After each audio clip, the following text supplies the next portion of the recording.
আসসালামু আলাইকুম, সবাই কেমন আছেন? আশা করি সবাই ভালো আছেন। আজকে একটি রেসিপি শেয়ার করব যেটার নাম হচ্ছে চিকেন মোমো স্যুপ। খুব সহজেই আমি এই রেসিপিটি তৈরি করে ফেলেছি, তো আপনাদের সাথে শেয়ার না করে পারলাম না। আমার রেসিপিটি দেখুন শুরু থেকে শেষ পর্যন্ত, আপনাদের আশা করি খুবই ভালো লাগবে। খুব সহজেই অল্প কিছু উপকরণ দিয়ে আমি মজাদার চিকেন মোমো স্যুপটি বানিয়ে ফেলেছি। এটা কিন্তু খুবই টেস্টি। আপনারা বাসায় ট্রাই করলে বুঝতে পারবেন যে এটা খুবই মজাদার একটি স্যুপ আর হেলদিও। এখানে তেলের ইউজ করতে হয় না, তো খুবই হেলদি একটা রেসিপি। প্রথমেই আপনাদের যেটি করতে হবে, হাড় ছাড়া মুরগির মাংস নিয়ে নিতে হবে অল্প পরিমাণ। আপনারা যতটুকু বানাবেন সে পরিমাণ মুরগির মাংস নিয়ে নিতে হবে। তো আমি অল্প বানিয়েছিলাম, তাই অল্প পরিমাণ মাংস নিয়ে নিয়েছি, ছোট ছোট করে কেটে নিয়েছিলাম। তো ওইটাকে আমি ব্লেন্ডারে এরকম কিমার মতো করে নিয়েছি, দেখতেই পাচ্ছেন একদম ম্যাশ হয়ে গিয়েছে। তো এটাকে এভাবে কিমার মতো করে নিতে হবে। এভাবে করলে কি হবে, খেতে মজা লাগবে। খুবই সুন্দরভাবে কিমাটা হয়ে গিয়েছে, আপনারা ব্লেন্ডারে করে নেবেন। তারপরে আমি এটা একটু সিদ্ধ করে নিচ্ছি। এটা কাঁচা অবস্থাও কিন্তু মোমো তৈরি করা যায়, কিন্তু আমি সিদ্ধ করাটাই বেটার মনে করেছি, তাই আমি এটা একটু সিদ্ধ করে নিব। আর সিদ্ধ করার জন্য আমি এটা একটু আদা রসুন বাটা দিয়ে দিব। খুবই সামান্য পরিমাণ দিচ্ছি, যেহেতু আমার মাংস কোয়ান্টিটি কম, তাই আমি খুবই সামান্য পরিমাণ আদা রসুন বাটা দিয়ে দিচ্ছি। এবং এটা মিডিয়াম আঁচে আমি একটু সিদ্ধ করে নিব। আর সিদ্ধ করার জন্য আমি সামান্য কিছু পানি ইউজ করব। দেখতেই পাচ্ছেন আমি সামান্য অল্প পরিমাণ পানি ইউজ করেছি, আর এটা এখন সিদ্ধ করে নিচ্ছি।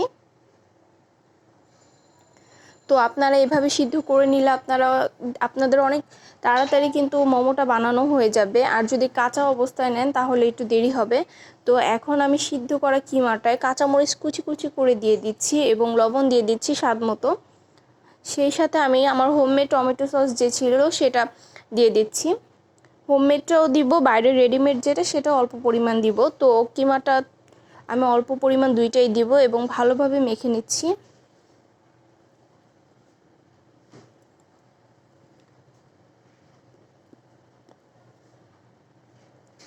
এখন ধনিয়া পাতা ছিল সেটা কুচি কুচি করে নিয়েছি এবং দিয়ে দিচ্ছি, এবং রেডিমেড যে সসটা বলেছিলাম দিব সেটাও দিয়ে দিলাম।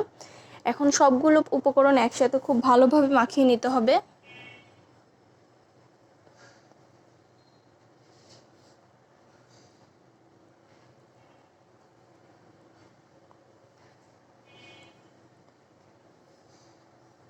এটা খুব সময় নিয়ে করতে হবে এবং খুব ভালোভাবে মাখাতে হবে। কিমাটা মজা হলে কিন্তু মোমোটা টেস্টি হবে।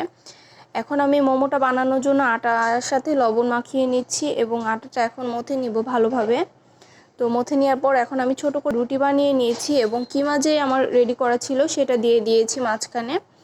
এখন আমি মোমো স্টাইলে শেপটা দিব, দেখতেই পাচ্ছেন এভাবে আপনারা শেপটা দিতে পারেন। মোমোর কিন্তু অনেক শেপ আছে, আপনারা আপনাদের পছন্দ মতো শেপ দিবেন। তো আমি আমার যেটা ভালো লাগে সেভাবেই দিলাম এবং তৈরি করে ফেললাম আমার মোমোটা। এভাবে একটা একটা করে আমি মোমোগুলো তৈরি করে ফেলবো।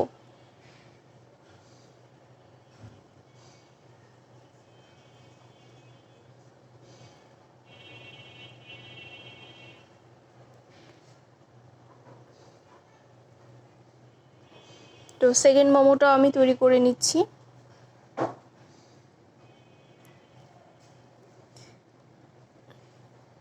আপনারা চাইলে এটা শুধু সিদ্ধ করে স্টিম করেও খেতে পারেন, আর চাইলে স্যুপ বানিয়েও খেতে পারেন। আমার স্যুপ বানানোটাই খুব বেশি ভালো লাগে, তাই আমি ওইভাবেই খাচ্ছি।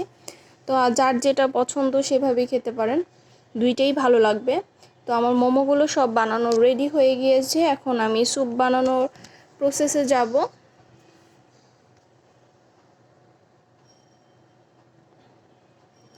স্যুপ বানানোর জন্য ফার্স্টে ননস্টিক প্যানটা চুলায় দিতে হবে, আর এখানে আমি দিয়েছি পেঁয়াজ কুচি আর সামান্য রসুন কুচি। এটা মাস্ট দিতে হবে, এটা স্যুপের টেস্ট বাড়ানোর জন্য মাস্ট ইউজ করতে হবে।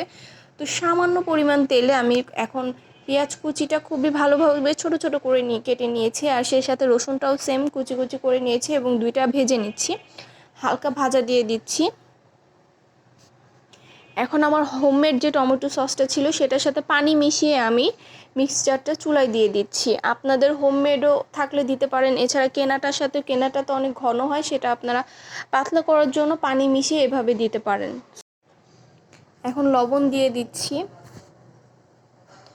আপনারা এই স্যুপটা কিন্তু রেডিমেড সস দিয়েও বানাতে পারেন, আপনাদের ইচ্ছা এটা। আর একটু চিনি দিয়ে দিতে হবে স্বাদ বাড়ানোর জন্য, তো আমি চিনিটাও দিয়ে দিচ্ছি। আপনারা চিনিটা না খেতে চাইলে অ্যাভয়েড করবেন। এখন এভাবে নেড়ে চেড়ে নিতে হবে। এখন আস্তে আস্তে আমি মোমোগুলো দিয়ে দিচ্ছি। আমার তো মাংসটা সিদ্ধ করা আছে, তাই আমার সময় কম লাগবে। এখন আমার খুবই অল্প সময় হয়ে যাবে। হাই হিট দিয়ে আমি একটু জাল দিব জাস্ট স্যুপটা একটু ঘন হওয়ার জন্য, তারপর নামিয়ে ফেলবো। তো আমি মোমোগুলো দিয়ে দিচ্ছি।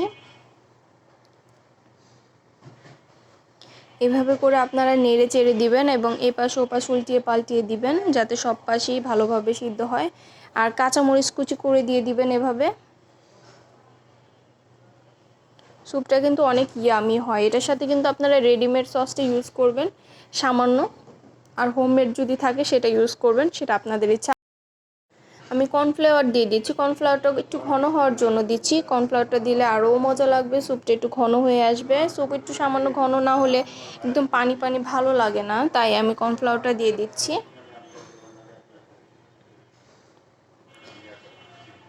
এখন আমি 2 মিনিটের মধ্যে আমার স্যুপটা নামিয়ে ফেলবো, আর বেশিক্ষণ রাখবো না। সেই সাথে কিন্তু আমি ধনিয়া পাতা কুচি করে দিয়ে দিচ্ছি। ধনিয়া পাতাটা দিয়ে দিচ্ছি, দেখতেই পাচ্ছেন। ধনিয়া পাতাটা দিলেও কিন্তু এটা স্বাদ অনেক বেড়ে যাবে, খুবই ভালো লাগবে। ধনিয়া পাতা ছাড়াও আপনারা পুদিনা পাতা দিতে পারেন, সেটা আপনাদের ইচ্ছা, যার যেটা ভালো লাগে। আমার মোমোগুলো কিন্তু কমপ্লিট হয়ে গেছে, তো আমি আর কিছুক্ষণের মধ্যে নামিয়ে ফেলবো। আর এই রেসিপিটা খুবই ইজিলি, খুবই মজাদার। আর আপনারা সবাই ট্রাই করবেন আর কমেন্টে জানাবেন আমার রেসিপিটি কেমন হয়েছে। আশা করি সবার ভালো লাগবে। অনেক মজাদার একটি রেসিপি। দেখতে পাচ্ছেন কতটা সুন্দর দেখতে, যতটা সুন্দর দেখতে খেতেও কিন্তু খুবই মজার ছিল। তো আপনারা সবাই বাসায় ট্রাই করবেন আর কেমন হয়েছে আমাকে কমেন্টে জানাবেন। এটা খুবই ইয়ামি। এটা শীতকাল গরমকাল সব সময় কিন্তু অনেক মজা লাগবে। মোমো কার না ভাল লাগে, সেই সাথে